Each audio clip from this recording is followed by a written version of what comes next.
नमस्कार मंडळी, तुम्हा सर्वांचे माझे टायनी युनिवर्स या चॅनलमध्ये स्वागत आहे।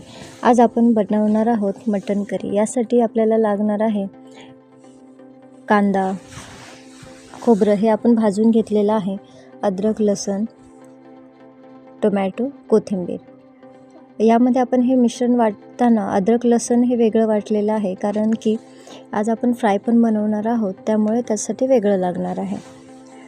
ते आपण एकत्रही वाटून घेऊ शकतो। चला आता बनवूया मटन करी। आधी कढई घेतलेली आहे, त्यामध्ये तेल टाकलं आणि जो आपण वाटण बनवलेलं आहे मसाल्याचं ते त्यामध्ये टाकून घ्यायचं।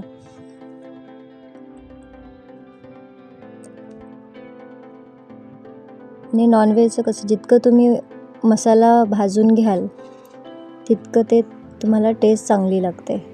मसाला असंच भाजत राहायचा, जेणेकरून ते खाली लागणार नाही।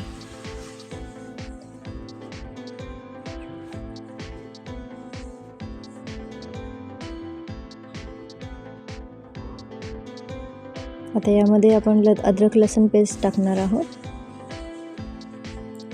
त्यानंतर परत हे भाजत राहायचं मसाला तेलामध्ये। आता साईडने थोडंसं तेल सुटत आलंय। आता याच्यामध्ये आपण जे काही बाकीचे मसाले आहेत ते टाकूयात। आता टाकूया त्याच्यामध्ये हळद, धने पावडर, मिरची पावडर आणि काश्मीरी लाल मिर्च थोडी टाकायची, थोडंसं कलर येण्यासाठी।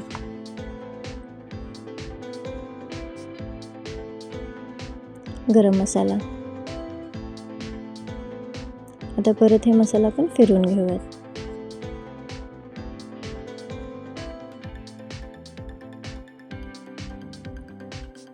आता भाजत आलं, याच्यामध्ये आपण टाकूया टोमॅटो।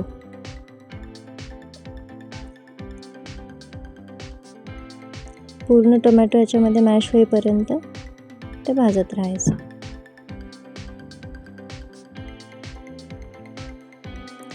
आता जे आपण बॉईल केलेलं मटण आहे ते टाकणार। त्याच्यामध्ये आधी जो रस्सा असतो आपला तो टाकून घ्यायचा आणि तसं मसाला थोडं फिरून घ्यायचा, म्हणजे थोडीशी ग्रेव्ही तयार होते।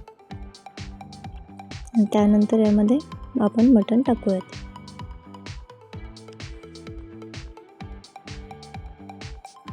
मटण बॉईल करताना त्याच्यामध्ये आपण मीठ आणि हळदी पावडर टाकलेली आहे आणि थोडासा खडा मसाला, 4-5 लवंग, 2 इलायची, तेजपत्ता आणि दालचिनी। आता हे जवळपास तयार आहे। त्याच्यामध्ये आपण कोथिंबीर वरून टाकूया आणि एक दोन उकळी आली की आपण हे काढून घेऊया।